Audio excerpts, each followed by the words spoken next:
بسم اللہ الرحمن الرحیم۔ حضرت عمر رضی اللہ تعالیٰ عنہ جن کے پاک نام پر آج مسلمانوں کو فخر ہے اور جن کے جوش ایمانی سے آج 1300 برس بعد تک کافروں کے دلوں میں خوف ہے، اسلام لانے سے قبل مسلمانوں کے مقابلہ اور تکلیف پہنچانے میں بھی ممتاز تھے۔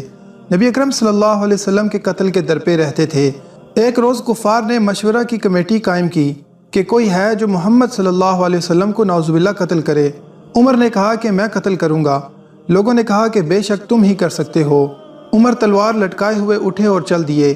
اسی فکر میں جا رہے تھے کہ ایک صاحب قبیلہ زہرہ کے جن کا نام حضرت سعد بن ابی وقاص رضی اللہ تعالیٰ عنہ ہے اور بعضوں نے اور صاحب لکھے ہیں، ملے۔ انہوں نے پوچھا کہ عمر کہاں جا رہے ہو؟ کہنے لگے کہ محمد صلی اللہ علیہ وسلم کے قتل کی فکر میں ہوں، نعوذ باللہ۔ سعد نے کہا کہ بنو ہاشم اور بنو زہرہ اور بنو عبد مناف سے کیسے مطمئن ہو گئے؟ وہ تم کو بدلے میں قتل کر دیں گے۔ اس جواب پر بگڑ گئے اور کہنے لگے کہ معلوم ہوتا ہے کہ تو بھی بے دین یعنی مسلمان ہو گیا ہے، لا پہلے تجھی کو نمٹا دوں۔ یہ کہہ کر تلوار نکال لی اور حضرت سعد رضی اللہ تعالیٰ عنہ نے بھی یہ کہہ کر کہ ہاں میں مسلمان ہو گیا ہوں تلوار سنبھالی۔ دونوں طرف سے تلوار چلنے کو تھی کہ حضرت سعد رضی اللہ تعالیٰ عنہ نے کہا کہ پہلے اپنے گھر کی تو خبر لے، تیری بہن اور بہنوئی دونوں مسلمان ہو چکے ہیں۔ یہ سننا تھا کہ غصے سے بھر گئے اور سیدھے اپنی بہن کی گھر گئے۔ وہاں حضرت خباب رضی اللہ تعالیٰ عنہ گھر کا کیواڑ بند کیے ہوئے ان دونوں میاں بیوی کو قرآن شریف پڑھا رہے تھے۔ حضرت عمر نے کیواڑ کھلوائے، ان کی آواز سے حضرت خباب رضی اللہ تعالیٰ عنہ تو جلدی سے اندر چھپ گئے اور وہ صحیفہ بھی جلدی میں باہر ہی رہ گیا جس میں آیات قرآنی لکھی ہوئی تھیں۔ ہمشیرہ نے کیواڑ کھولے۔ حضرت عمر رضی اللہ تعالیٰ عنہ کے ہاتھ میں کوئی چیز تھی جس کو بہن کے سر پر مارا، جس سے سر سے خون بہنے لگا اور کہا کہ اپنی جان کی دشمن تو بھی بد دین ہو گئی۔ اس کے بعد گھر میں آئے اور پوچھا کہ کیا کر رہے تھے اور یہ آواز کس کی تھی؟ بہنوئی نے کہا کہ بات چیت کر رہے تھے۔ کہنے لگے کہ کیا تم نے اپنے دین کو چھوڑ کر دوسرا دین اختیار کر لیا؟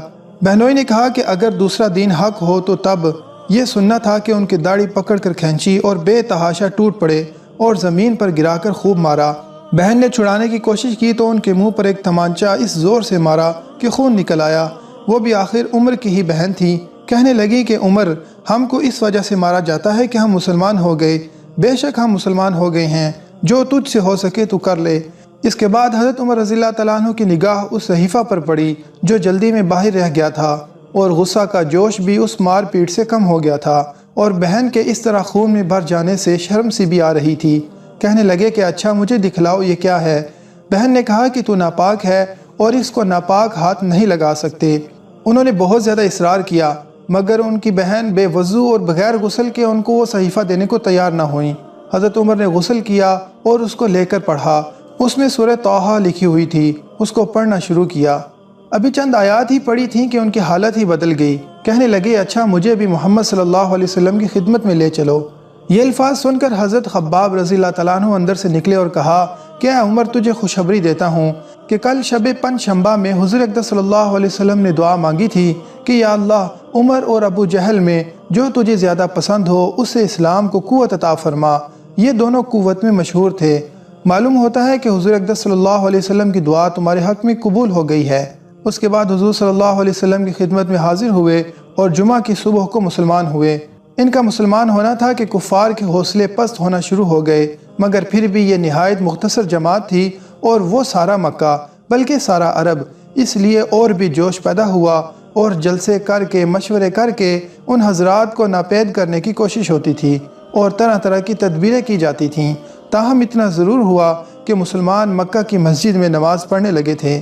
حضرت عبداللہ ابن مسعود رضی اللہ تعالیٰ عنہ فرماتے ہیں کہ عمر رضی اللہ تعالیٰ عنہ کا اسلام لانا مسلمانوں کی فتح تھی اور ان کی ہجرت مسلمانوں کی مدد تھی اور ان کی خلافت رحمت تھی۔